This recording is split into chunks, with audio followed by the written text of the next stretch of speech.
मुश्किलों से भाग जाना आसान होता है। हर पल जिंदगी का इम्तिहान होता है। डरने वालों को मिलता नहीं कुछ इस जहां में, और लड़ने वालों के कदमों में ये जहान होता है। जी हाँ दोस्तों, आप लड़ाई लड़ रहे हैं अपने संघर्षों से। आप जो है धैर्य बना के रखे हुए हैं पिछले 3 सालों से, और आपके धैर्य का फल आपको मिला है यूपी टीजीटी, पीजीटी और असिस्टेंट प्रोफेसर की एग्जामिनेशन डेट्स के रूप में। बिल्कुल आपका जो धैर्य है 3 साल का, वो रंग जरूर लाएगा और इस बार आपको यूपी टीजीटी और पीजीटी में सिलेक्शन जरूर दिलाएगा। क्योंकि देखिएगा दोस्तों कि असिस्टेंट प्रोफेसर की परीक्षा अपनी निर्धारित तिथियों पे होगी 16 एवं 17 अप्रैल को, और उसके एडमिट कार्ड इसी वीक में यानी कि 7 अप्रैल के बाद किसी भी दिन जारी किए जाएंगे और वो परीक्षा अपनी निर्धारित तिथि पे होगी। और उसी तरीके से यूपी टीजीटी और पीजीटी की परीक्षा भी जो है वो जो डेट दी गई है उन्हीं डेट्स पे होगी। इसमें कोई संशय बाकी नहीं रह गया है। तो अब टाइम है कि आप किस तरीके से जो है अंतिम समय में तैयारी करें, क्योंकि यही वो अंतिम समय आ चुका है जब आपको जी जान लगा देना है, जब आपको इतनी ज्यादा मेहनत करनी है कि वो मेहनत जो है आपके सपनों को पूरा कर सके। क्योंकि इससे पहले आपने पढ़ाई की नहीं की या कौन सी रणनीतियां अपनाई, वो सब बिल्कुल मायने नहीं रखता। इससे ज्यादा कि आप इस समय क्या रणनीति अपनाते हैं और कैसे जो है तैयारी करते हैं। तो लास्ट टाइम में जो तैयारी आपको काम आती है, जो आपको सिलेक्शन दिला सकती है, वो आप सभी को मालूम है कि mock test paper, old question paper solve करना होता है। तो देखिए दोस्तों, मॉक टेस्ट पेपर आप सभी सॉल्व कर रहे हैं, ओल्ड क्वेश्चन पेपर भी आप पढ़ ही रहे हैं, सॉल्व कर रहे हैं, लेकिन फिर भी बहुत से साथियों का कमेंट्स आता है कि मेरे मॉक टेस्ट पेपर में अच्छे नंबर नहीं आ रहे हैं, ओल्ड क्वेश्चन पेपर में अच्छे नंबर नहीं आ रहे हैं, तो हम कैसे सॉल्व करें, स्कोर अच्छा कैसे करें और क्या गलतियां ना करें। तो मैं आपको बताऊंगी कि आपको क्या गलतियां नहीं करनी है और स्कोर कम आने की आखिर असली वजह क्या है और उसको आप अच्छा कैसे कर सकते हैं।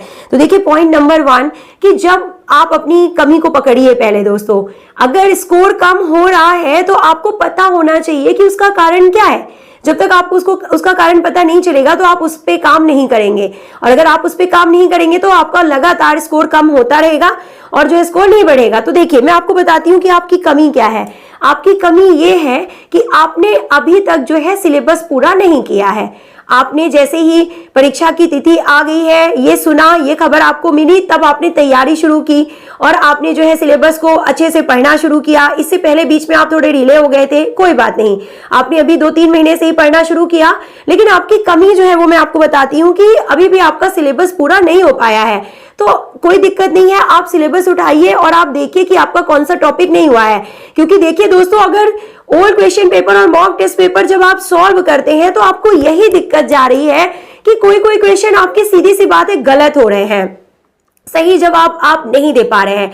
और सही जवाब ना दे पाने का कारण सिर्फ और सिर्फ यही है कि आपके कुछ टॉपिक ऐसे हैं, यानी कि जो आंसर आपका गलत हुआ है वो उस टॉपिक से पूछा गया दोस्तों जिसका रिवीजन ही आपने नहीं किया है। उसको पहले कभी पढ़ा था बहुत पहले, लेकिन अभी इन 2-3 महीनों में आपने उस टॉपिक को अभी नहीं दोहराया है, छोड़ दिया है। और देखिए ये वो कमी होती है जो हमको जो है पीछे कर सकती है।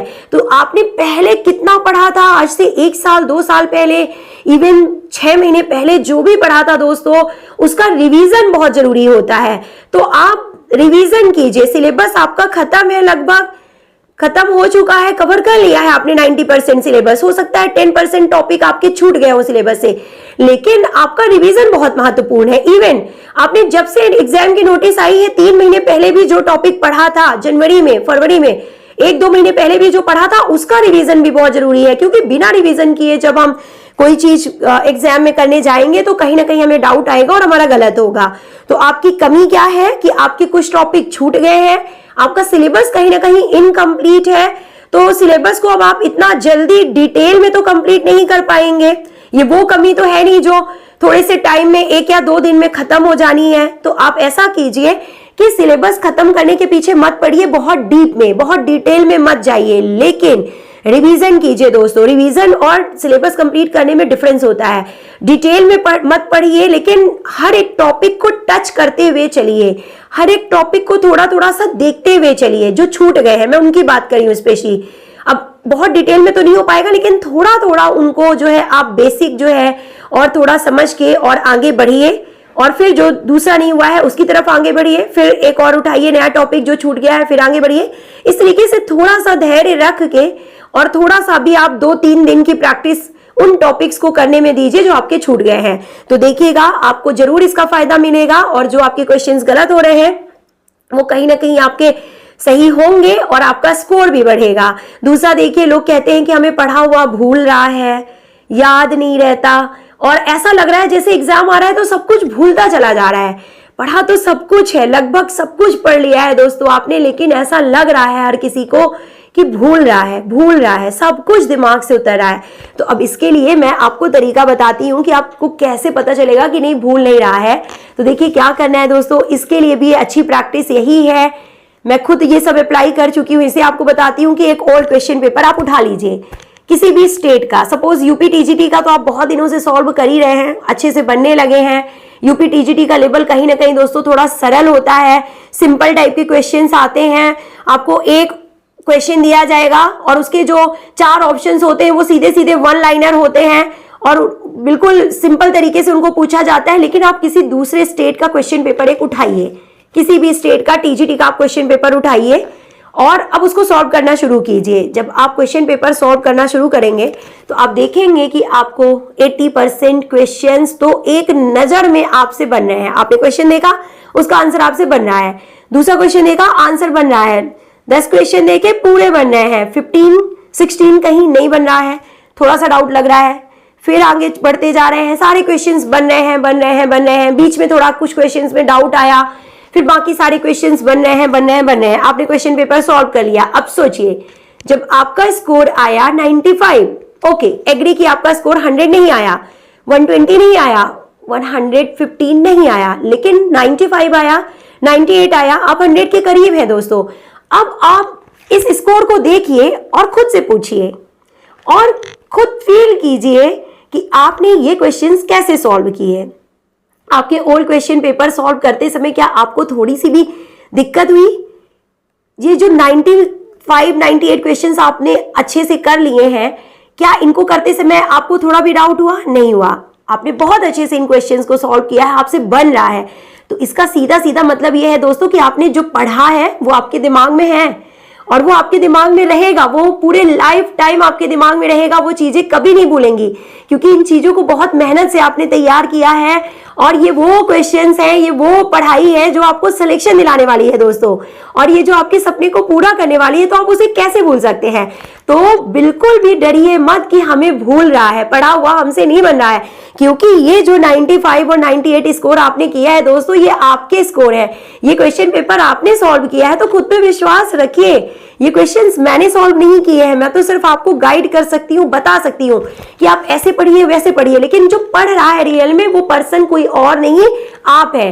तो जब आप खुद इतनी मेहनत कर रहे हैं, आप खुद दिन रात तैयारी कर रहे हैं, तो सोचिए आपको क्यों भूलेगा? नहीं भूलेगा, नहीं भूल रहा है, बस वो थोड़ा सा लास्ट मोमेंट में ऐसी घबराहट होती है, हमें लगता है कि हमारे दिमाग से चीजें जा रही हैं, लेकिन ऐसा नहीं होता है। जब आप क्वेश्चन पेपर सॉल्व कर रहे हैं, अभी कर रहे हैं, तो आपसे बन रहा है, आगे करेंगे तो भी आपसे बनेगा दोस्तों। जितना हम पढ़ते जा रहे हैं उतना हमें अच्छा फील होता है। क्वेश्चन पेपर सॉल्व करने के बाद आपको खुद लगता होगा कि हाँ चीजें बन रही हैं, हाँ हो जाएगा, हाँ ये।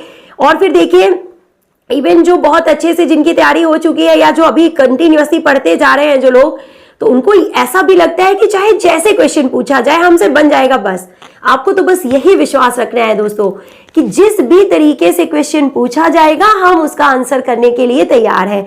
और ऐसा ही होता है जब अच्छी तैयारी हो जाती है, आपके टॉपिक्स अच्छे से क्लियर हो जाते हैं, आप थोड़ा अच्छे से सब टॉपिक्स को रिवाइज कर लेते हैं, इवन जो छूट गए हैं उन टॉपिक्स को भी जब आप इन 10-12 दिनों में रिवाइज कर लेंगे तो वो कॉन्फिडेंस आपके अंदर भी जरूर आ जाएगा कि हाँ सब कुछ बन रहा है। हाँ ऐसा कोई क्वेश्चन नहीं है जो मुझसे नहीं बनेगा, क्योंकि चाहे जिस तरीके से पूछा जाए, चाहे उसे कितना भी घुमाया जाए, तोड़ा जाए, मरोड़ा जाए, क्वेश्चन को आखिर किसी भी तरीके से पूछा जाए, मैं उसका जवाब देने के लिए तैयार हूं। मुझे जवाब बनेगा, मुझे आंसर बनेगा और मेरा सिलेक्शन होगा। जब आप इतना विश्वास खुद पे कर लेंगे ना दोस्तों, तो आपका स्कोर भी अच्छा होगा, मॉक टेस्ट पेपर भी आपसे बनेगा और आपका एग्जाम का पेपर भी आपसे बनेगा। आपको कोई हरा ही नहीं सकता। क्योंकि ये लड़ाई जो है ना दोस्तों, ये किसी और से नहीं बल्कि हमारी खुद से होती है। और जिस दिन हम खुद से जीत जाते हैं, जिस दिन हम खुद पे विश्वास करना सीख जाते हैं, उस दिन हमें दुनिया नहीं हरा सकती है। तो मिलते हैं नेक्स्ट वीडियो में, तब तक पढ़ते रहिए, तैयारी करते रहिए, तब तक सिलेक्शन मिल नहीं जाता जब तक।